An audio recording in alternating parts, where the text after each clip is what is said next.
Now Senate Democratic leaders talk about their meeting with President Obama.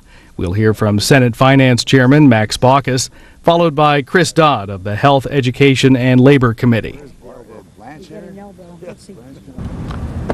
Thank you all. There's some discussion about paying for it, and the President's main point is that, as I'm reminded, all options are on the table.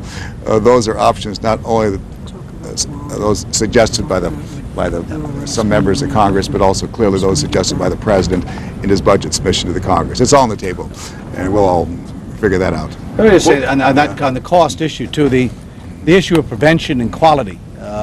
Obviously, the numbers game, but by doing those things, we believe we can make a huge difference on bringing down cost.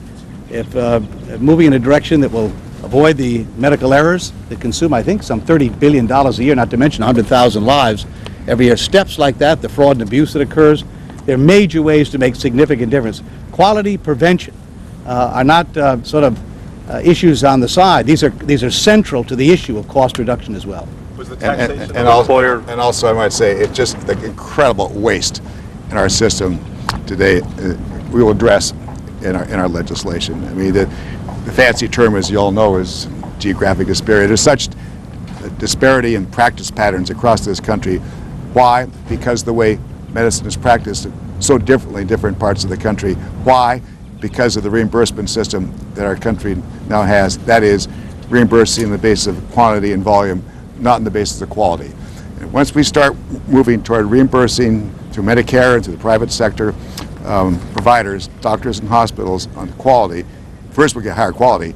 Second, we're also going to reduce dramatically the waste that now occurs in this system. There are organizations that are doing this now. Mayo, for example, Intermountain Healthcare, Kaiser, Cleveland, Denver Health, and they're really all integrated systems that are focused on the patient and on quality, and that's why they are able to get healthcare costs down. The goal here in our legislation is to take those integrated systems, the lessons from them, and transfer it through Medicare and all the rest of the country. And when we get this done, well, I'll tell you, it's going to be a big day, and it may take a while, it may take a few years.